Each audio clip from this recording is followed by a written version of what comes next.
I'm really super grateful to be given the opportunity to speak for a few minutes today on something that is both specific to our ministry here at the Cathedral, the ministry of manna, many angels needed now and always, and also something that goes way beyond the limits of our little community here at the Cathedral. Something which I think we've discovered through our work with men and women on the street and in shelters around here that is applicable to all communities, all faith communities everywhere. And that is the very surprising ways in which our own, the church's, real and pressing needs can become engines not of shame or anxiety or fear, but of love. For so long, the church has felt the need to provide answers, both spiritual and material, to those we seek to engage in our worship and to help through our outreach programs. And while it's true that the church has abundantly much to share with the world in both of these realms, I've begun to learn too that questions draw people close in ways answers rarely do. And that acknowledging our limitations and weaknesses grows our communities in ways our strengths typically cannot. Please understand, I'm not talking about acknowledging our needs under duress or as something we wish weren't so. I'm not talking about whining or griping here.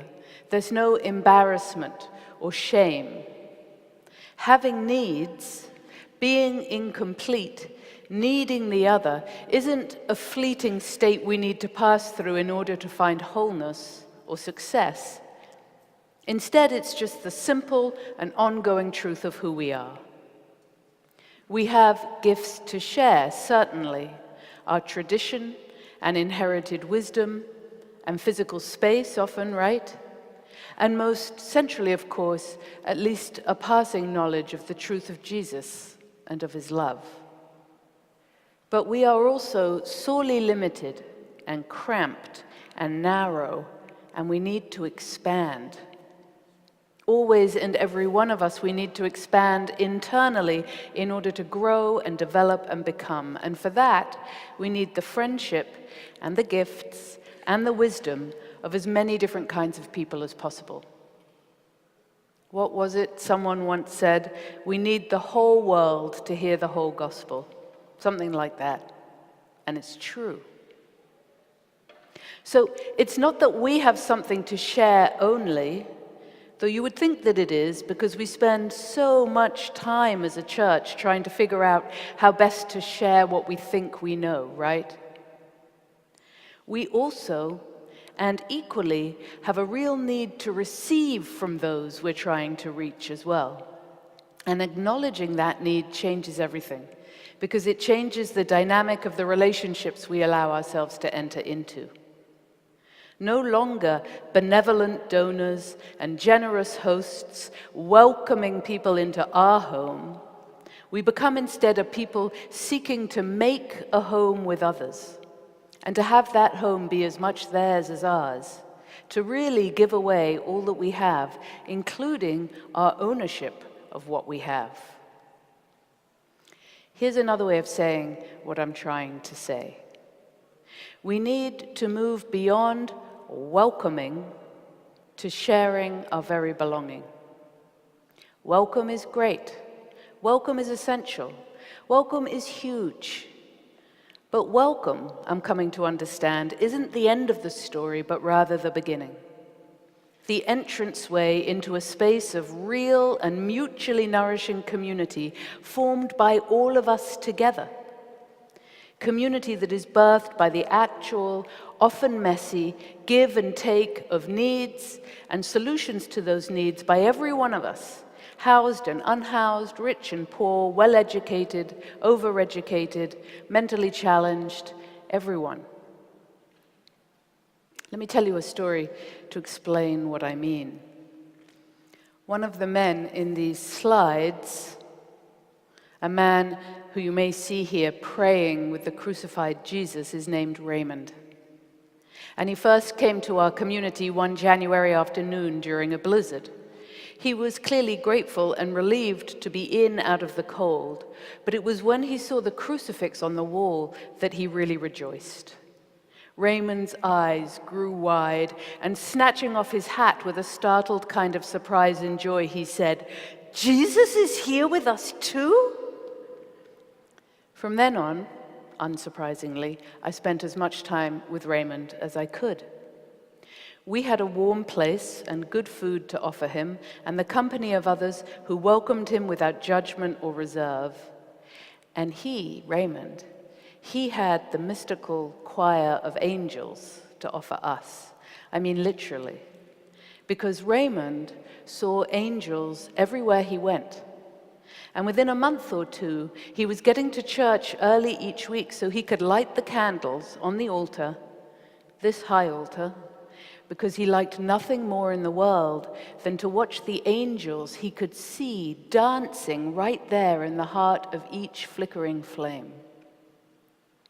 Week after week, he and I would approach the high altar and then bow, and then Raymond would extend the shiny brass candle lighter and light each candle one by one, and together we would stand there watching. "There they are," he'd say, beaming. "You see 'em?"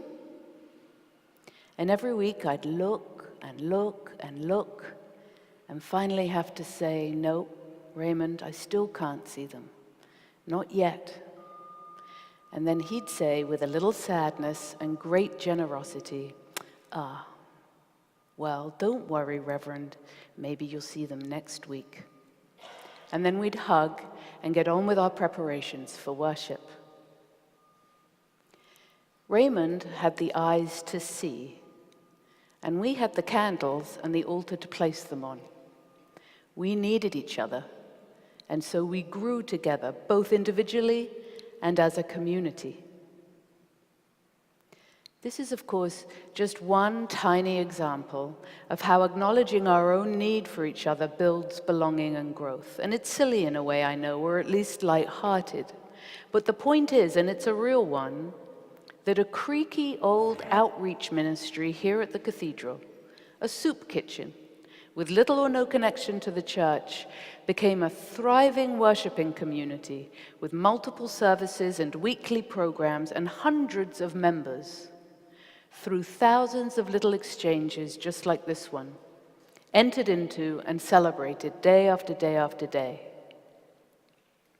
We try in our community to do a lot of things and to respond to at least some of the multiple needs of our community members, most of whom are or have experienced chronic homelessness right here outside. But the truth of the matter is that our little community really came to life about 10 years ago now when I asked the gathered group for a pen. I needed to write something down, had no pen, and asked, innocently enough, "Does anyone have a pen?" And suddenly, all kinds of folks were reaching into jackets and under sweatshirts and delving into backpacks to provide for me this thing that I needed and that they actually had. The reaction was so clear, so super abundantly clear, that quickly, "Do you have a pen?" became, "Does anyone have a light?" And then, "Does anyone know how to cook, or to chop, or to read out loud, or to type, or make a phone call, or plot out a route on a map?" Soon enough, I was asking, "Does anyone know about clothing programs in the area so we can draw up a lift to give folks new to town?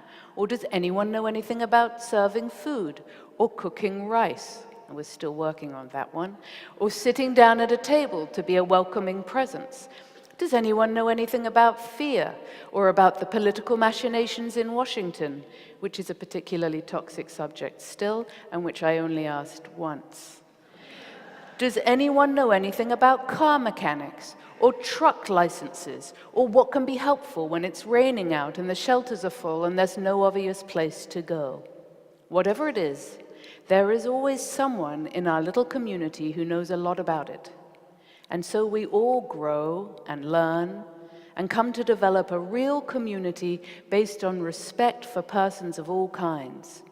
A respect which both comes from and leads to the kind of belonging which well, which births life. The fact of the matter is that this process of acknowledging what we lack and our ongoing need for each other in ways large and small is the one essential thing we need to hold on to if we ever want to make space for everyone, every single person in our community to belong. Not to belong as a guest, not even as an honored guest, but as a person who gives as well as receives, who contributes and teaches and has the opportunity, the choice constantly offered to help shape us all. More than anything, our little community right here is one which really does need all its members, and which of us do not? What we do is daily acknowledge, even celebrate this need. We no longer try so hard to provide for, even though so many of us have serious and multiple and pressing needs. Instead, we aim now simply to be with and also to learn from. Because of this, we approach our neighbors not from a position of power or wealth, but from our own real poverty, our own real need, our own real brokenness. And what we've discovered is that by acknowledging these things, we are healed. All of us, bit by bit, through the power of real and vibrant and mutual community, real congregational life and vitality, and by the generosity of each other, and the grace of the Spirit which flows between us so powerfully every time we reach out to each other in the real vulnerability of love, we become one. This is true. It's just a fact. Come and see. We become one. Just as the Father and his Son are one. The actual body of Christ, risen and breathing and laughing and crying and writing and playing chess and cooking and praying and blessing and breaking and sharing right now, right here today.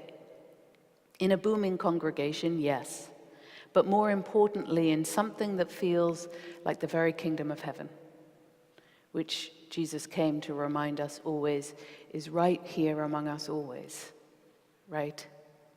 We just have to ask. Come and talk to Jennifer or me after if you want to know more. Thanks.